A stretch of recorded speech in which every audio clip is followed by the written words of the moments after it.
हम थ्री स्टूजीज, क्या हाल है चंदा? अल्हम्दुलिल्लाह शाजी अच्छे हैं। जी गुड है। जी बोले।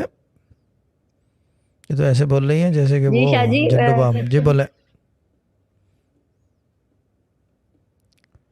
शाजी आप टेस्टिमोनी देनी थी कि तलत का दुबई का वीजा आ गया और तलत की जॉब वहाँ पे हो गई है और वो दुबई चला गया है।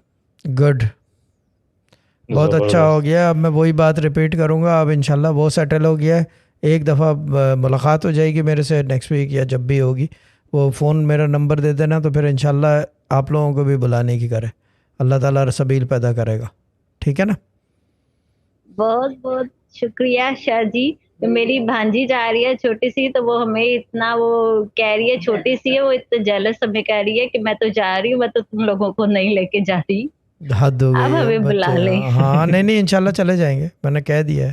तो बेफिक्र ना करें, होगा ये काम।